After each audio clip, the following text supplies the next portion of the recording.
Hey guys, Desolator Magic here. Time for more exciting spoilers from M21. Boy, I have been looking forward to this. Just kidding. The only thing about this I'm looking forward to is Mark's mailbag segment on M21. He is not going to get one single valid non-troll question submitted. Zero. I guarantee it. People are pissed about the state of this set and the state of Standard.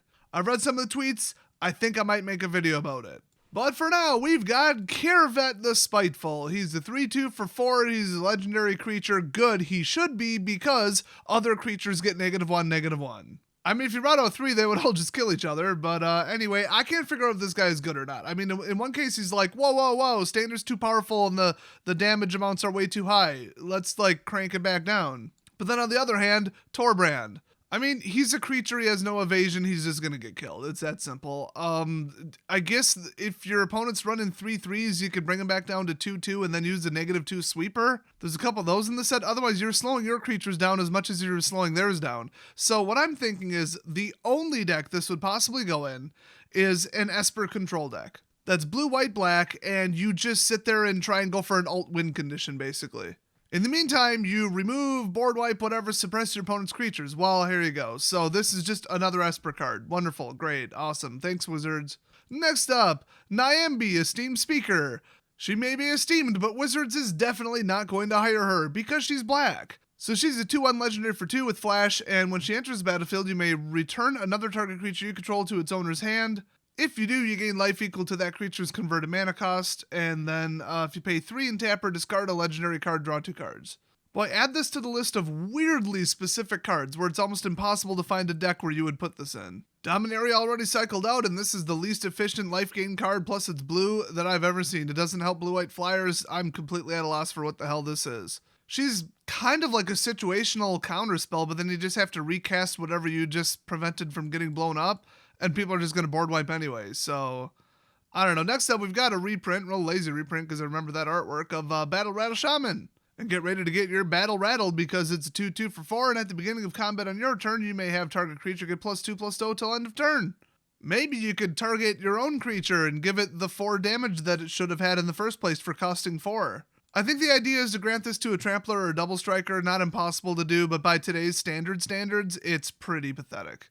Next up, Unsubstantiate, another lazy reprint. Return target spell or creature to its owner's hand.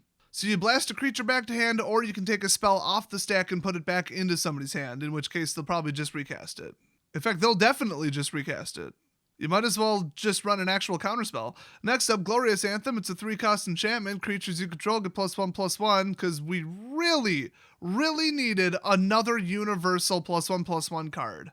We've already got that non-legendary piece of shit where you just pick a color and then people drop it in and play it in the fucking red Torbrand deck.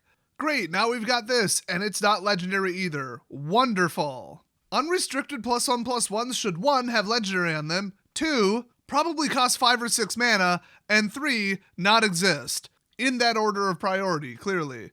This card is absolute bullshit. It's going to be completely broken. It's a white devotion card. It's going to go straight into a white life gain deck, except that this doesn't directly gain life, but it does allow you to gain more life. I don't know. It's when you have to worry about a board wipe every 3 turns, I don't think casting a non-creature spell is a great idea, especially when it doesn't gain life, but you could absolutely overwhelm them with this if you get it to stick, and it survives a board wipe. So I don't know. Heliod survives a board wipe too. This is devotion. I could see it. It's not ideal. I'm definitely putting it in mine as soon as this launches though. And then proceeding to never play standard constructed the whole fucking time. In that order of priority, obviously. Next up, Discontinuity. It's a 6-cost instant speed blue spell with triple blue because it really should only be in a blue deck. And as long as it's your turn, this spell costs 4 less to cast, including 2 blues. So it would bring it back down to 2.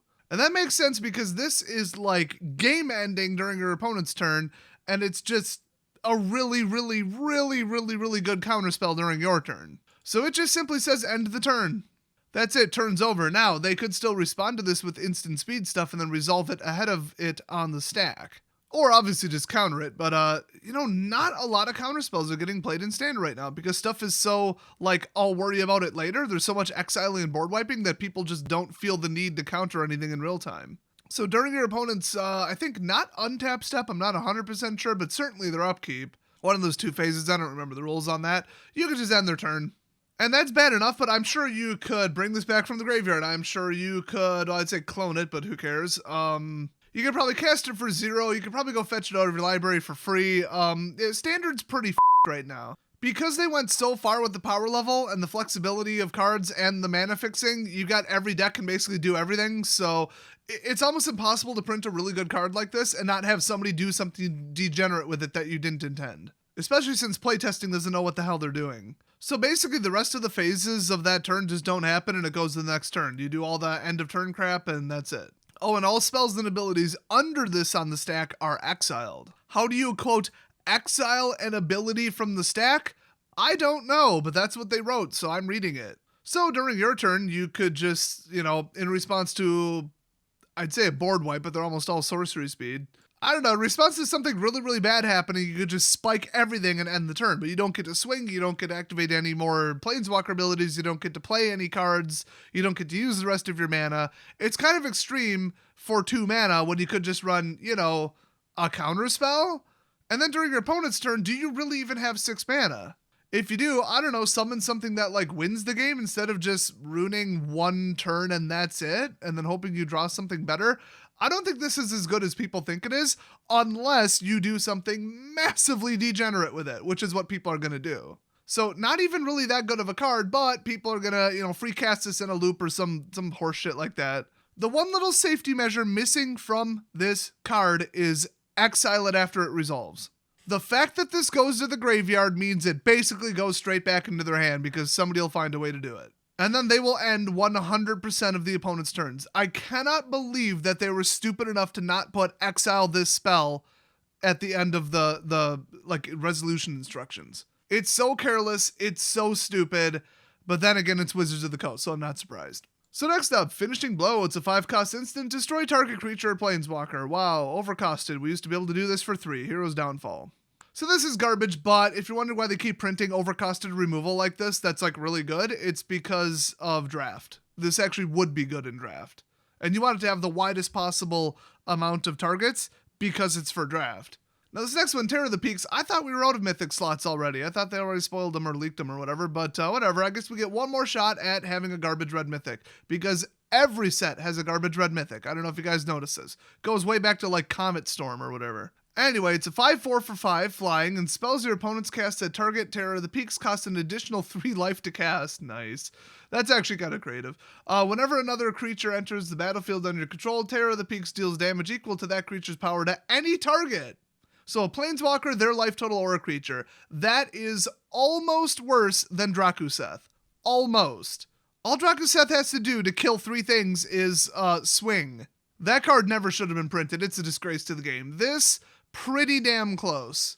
Okay, if you aren't getting this, let me explain this. This is the exact same thing, but a little bit weaker and a little bit less flexible. Then, while this card is in play, all of your creatures that enter the battlefield enter with Vigilance, Unblockable, and Haste for 1 turn. If that's what it actually said, people would be losing their shit over this. Well, you should be. It's terrible. This is horribly overpowered. And then, while you got the one thing that, triples damage or quadruples, doubles, I don't even remember at this point. Oh, then don't forget Torbrand on top of it. So now you just drop something in, some little 1/1, and just win the game with it. Just direct to their life total, win the game. Well, that's really fair and fun gameplay with enough time for your opponent to respond. Awesome, thanks. Another obnoxious piece of shit we'll have to tolerate until 2 rotations from now. Next up, Silver Smote Ghoul. It's a 3/1 for 3 at the beginning of your end step. If you gain 3 or more life this turn, return this card from your graveyard to the battlefield tapped. Wow, don't have to put it to your hand, don't have to pay mana, you are never getting rid of this, and it's a 3/1. Great. If you pay 2, sacrifice it and draw a card, and then immediately get it back. Now, 3 life is 3 life, but you could do this in your sleep in a black-white, I don't care if you kill it, death trigger deck with the ping-away system. So obviously, Cruel Celebrant and cards like it. So you can re-trigger Midnight, you could re-trigger that other guy like Midnight. I mean, it's ridiculous. I would probably put 1 or 2 of these in the deck. In fact, I will. I already own that deck. I'm going to. Next up, we got Griffin Ally. It's a 2-cost enchantment at the beginning of your end step. If you gain 3 or more life this turn, create a 2/2 flyer, because why the not? So now your average life gain deck can have infinite flying tokens. Wonderful. You too. The level of overpoweredness in this set is just disgusting. It's unreal. Next up, Speaker of the Heavens. It's a 1-cost 1/1 human cleric with vigilance and lifelink, and if you tap it, you can create a 4/4 white angel creature token with flying, because of course you can, and activate this ability only if you have at least 7 life more than your starting life total, and only anytime you cast a sorcery. So now, in addition to your free 2/2 flyers that you're already getting, you're getting a free 4/4 flyer every turn, while you also have a ridiculously huge life total. What a disgrace this deck is going to be. Next up, Animal Sanctuary. You can tap it for colorless, which is basically nothing in today's meta. And if you pay 2 and tap it, put a 1/1 counter on target bird, cat, dog, goat, ox, or snake. That is not even worth the 2 mana or the loss of the colored mana generation. If Stonecoil Serpent is technically a snake, I would probably put this in an all colorless Steel Overseer deck, but other than that, no. Next up, Library Larsonist. It's a 3-cost. Oh, good, Merfolks are back. 1/2 Merfolk, and whenever Library Larsonist attacks, draw a card. Just attacks. Doesn't even have to hit anymore. You used to have to hit the person to draw the card. Now you just have to swing. Because Esper Control needed more cards. This card's actually borderline unplayable because a 1/2, yeah, you're going to swing with that one time. You're going to get away with that once, trust me. So then you get to replace this card, which you could have just not drawn this card and not played this card in the first place, and also doesn't have haste. So yeah. But if you protect it with counter spells, give it protection from everything, and then make it flying and unblockable, well. Next up, Rousing Reed. It's a 3-cost enchantment aura. Enchant creature. Whenever Rousing Reed enters battlefield, draw 2 cards, because of course. Then discard a card. Enchanted creature gets +1/+1 and is flying. Well, there you go. Put it on the Merfolk. Next up, Colossal Dreadmaw. Again, for some reason. They're reprinting this again. It's a 6/6 for 6 with trample, because trample as a mechanic wasn't, completely and utterly pushed to hell and back yet. Still nobody's going to play it. You can't win with creatures anymore. You might as well just give up on creatures. This is an enchantment and planeswalker battle. Creatures aren't allowed in this meta unless you're going to win on turn 3. Next up, Hooded Blightfang. It's 3-cost rare 1/4 snake with Death Touch. A little bit late for a Death Touch. I prefer a 1/1 for 1. But whenever a creature you control with Death Touch attacks, each opponent loses 1 life and you gain 1 life. Good, unblockable, non-interactive damage. I wonder if somebody named Mark Rosewater had anything to do with that. Mark Rosewater doesn't want anything to interact. He wants the decks to just, best deck wins. Just no interaction allowed. Nobody's allowed to interact with his mechanics or his cards. How'd that go with energy, you dumbass? Did people like energy? Was that an enjoyable meta? Fucking idiot. So anyway, whenever a creature you control with Death Touch deals damage to a planeswalker, destroy that planeswalker. I'm going to call that Mega Death Touch. Hey, angry paranoid trans person who doesn't like us using the Mega prefix because you find it offensive to your orientation for some reason.